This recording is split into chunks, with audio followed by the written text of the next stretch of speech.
มาเบิ่งลูกผสมน้ำซองเนาะกำลังห้าวทุกคนเสียงคันนิ้วบอกเลยสุดใจเนาะสุดยอดเสียงคันมันเดี๋ยวมันจะคันให้ฟังเด้ออันนี้โคตรมักเลยตัวนี้เอ้าเนาะลีลาอยู่ลีลามันหลายพี่น้องขนาดลีลาหลายขนาดนี้ยังบ่มีไผเอาขันบ่มีลีลาเลยอย่าหวังว่าจะมีไผเบิ่งหวานเจี๊ยบนี่น้องมันเมื่อมันอายมันเนาะจกกันเราห้าวเลยจกกันมือเดียวเราห้าวเลยปกติมันบ่ขั้นเลยตัวนี้ขึ้นมาจกกันเราบัดนี้ห้าวขั้นดุเลยบัดนี้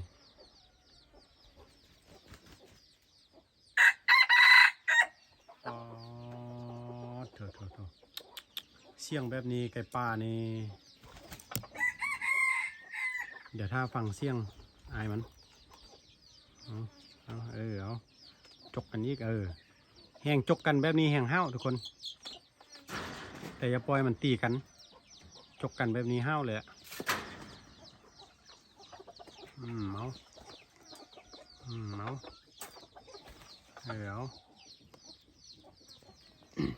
หลังจากที่อาลีทายตัวนี้แล้วเนาะทายเสียงขั้นซ่องตัวนี้แล้ว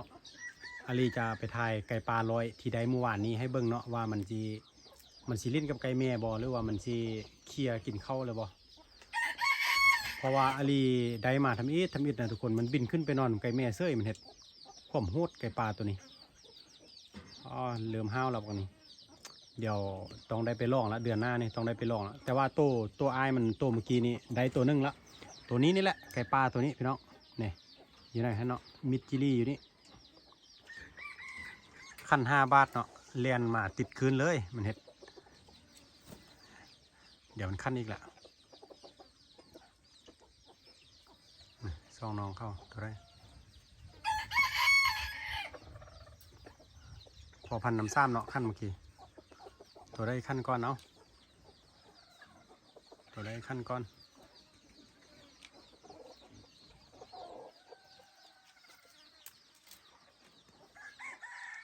แม่นั้นก็เริ่มอีฟักแล้วเพราะว่ามันไข่สุดเราพี่น้องไข่ได้แต่3 หน่วยเนาะ3 หน่วย4 หน่วยนี่แหละเนื่องจากว่ามันไข่สุด1แล้ววันนี้เราบ่ได้เกลือเข้าลืมเกลือเข้าตอนแรงเนาะมันก็เลยกินเนี่ยไก่ปลาโดดลงมาแล้วไก่ปลาลงมาแล้วได้เมื่อวานนี้สดร้อนเลยตอนแรกเมื่อวานเนี่ยพี่โตตอนแรกวันนี้เนี่ยตัวนี้เดี๋ยววันนี้ขั้นแหละอันนี้มันอายเพิ่นเนาะยังนองล่าเนาะอยู่พุ่นอยู่เจ้นั้นพุ่นขั้นแหละส่วนตัวนี้เป็นพ่อเนาะตัวนี้พ่อเข้า4 ปีแล้วสร้างเป็นเข้า4แล้วโอเคเนาะทุกคนเดี๋ยวอาลีจะเอากล้องไปตั้งไว้มาเบิ้งว่าไก่ป่าได้เมื่อวานนี้มือเดียวแล้วไก่ป่าได้2 เดือนปลายตัวละสิคุณตัวละสิแห่ก่อนกันย้อนยั่งเนาะไปเบิ้งนำกันพี่น้องมาเบิ้งตัวนี้ก่อนเลยเนาะ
โอเคเนาะสำหรับปลาร้อย5 กระไดเมื่อวานนี้ตอนแรงพร้อมกับเสียงขั้นโตเบาขึ้นมายังบ่ได้โตพี่น้อง5 ก็มาจกกัน5 ก็มาจกกันเมื่อวานนี้ตอนเช้ามาตอนแรงมื้อนี้ขั้นหมดมือเลยทุกคนเอามาจกกันมอนี่เราเป็นห้าวเลยซ้ำวันนี้ทั้งท้องโตมันเลยเนาะห้าวอายุมือเดียวกันเกิดมือเดียวกันเนาะแล้ววันนี้เราห้าวเลยวันนี้อาลีมาค้อนแล้วมันยานขนเนาะวันนี้เอามาใส่วันนี้มามอกันนี่ขั้นตลอดเลยส่วนตัวนี้จะเป็นพอพันธุ์น้ำซ่องเนาะตัวที่อาลีต่อได้เงี้ย3 ตัวแหละพี่น้องตัวนี้เดี๋ยววันนี้ขั้นนี้แหละเดี๋ยวมาเบิ่งนำกันพี่น้องเสียงขั้นกล้องแต่ละโตมันจะต่างกันนิดนึงตัวนี้มันโตห้าวขึ้นมาส่วนตัวนี้เดี๋ยวตัวนี้ขั้นแหละตัวนี้พอพันน้ำซ้ำเนาะขั้นเมื่อกี้เดี๋ยวมันโดดลงมาแหละถ้าฟังเสียงมันตัวนี้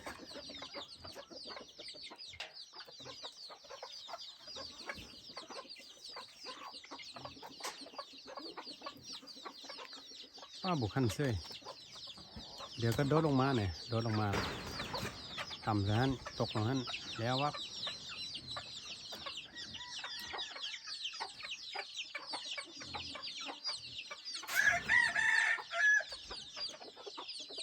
ส่วนตัวนี้จะเป็นพอพันธุ์น้ำซ้ำเนาะตัวที่ได้เตรียมไล่ที่สุดในนี้ส่วนตัวนี้จะเป็นล้านมันเนาะล้านมันอันนี้จะเป็นลูกของตัวน้ำซ่องพร้อมกับแม่น้ำซ่องเนาะแม่น้ำซ่องกับลูกตัวผู้กับน้ำซ่องกันเรื่องงามเลยตัวนี้ป้อมเนาะขึ้นตัวแม่เนาะตัวมันแรงเข้าเลยตัวนี้เรื่องงามเนาะมันยักฮอตนิดนึงเนาะเพราะมันยานเข้าตัวอื่นขั้นเนาะมันยานนะตัวนี้เสียงพอใหญ่เนาะก็มือนี้ฝนตกเยื่อยๆนิดนึงพี่น้องตัวนี้ก็ขั้นม้วนได้ตัวนี้แต่ว่ามันบกขั้นเลยเอามาไว้นี่มันมีตัวผู้มาแล้วมันบกขั้นเนาะส่วนตัวนี้จะเป็นปลาลอยเด้อพี่น้องเดี๋ยวอาลีจะวางกองให้เบิ่งว่ามันสิเป็นอะไรเนาะกระโดนเราได้บ่ได้เบิ่งมันโดนแล้วบ่ได้เบิ่งมันโอเคนะเนาะว่ามันสิลิ้นนำไก่แม่บ่หรือว่ามันบ่ลิ้นเนาะเพราะว่าไว้โดนแล้วตัวนี้นะ2 เดือนปลายละ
โอเคเนาะสำหรับ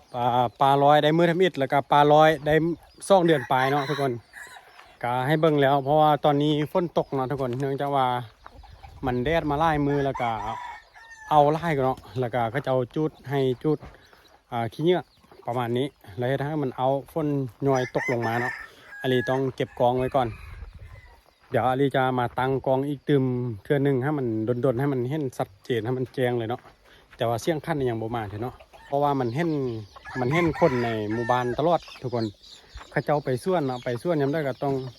ผ่านบอลมันอยู่แล้วมันตื้นมันตื้นมันบินตลอดมันเห็นเขาเจ้าตลอดมันก็เลยเรื่องมันบ่คือกับตัวที่ได้2 เดือนปลายตัว2 เดือนปลายให้มันลักเพราะว่ามันอยู่ในป่าเลิกแพะตัวนั้นนะอันนี้ขึ้นไปโอ้ดนออกขึ้นเป็น2 ชั่วโมงขึ้นไปฮอดมันบ่เคยเห็นคนเลยตัวนี้นะบ่เคยเห็นคนเนาะส่วนโตที่อาลีได้ท่านคนเห็นตลอดเขาจะว่าไปโตมันบ่เข้าเพราะว่ามันตื่นมันเห็นคนตลอดเนาะแต่เมื่อวานนี้อาลีไปโตตอนแรงเรียบร้อยเลยเนาะไม่อยากจะโม้ครับสุดยอดเนาะบรรยากาศทุกคนรายการฝนกำลังมืดมาอยากให้ฝนตกมืออื่นเนี่ยอาลีจะเอาเติมซ่องไปลองปักคืนเบิ่งเอามันซิตี้ป่ะมืออื่นเนี่ยมันลุ้นเบิ่งนำกันพี่น้องโอ้บรรยากาศอยู่ให้อยู่ส่วนอยู่หนาพี่น้องสุดๆแล้วเนาะนี่สำหรับคนบ้านนอกมักวิถีชีวิตแบบนี้ใช่ไหมสุดๆละ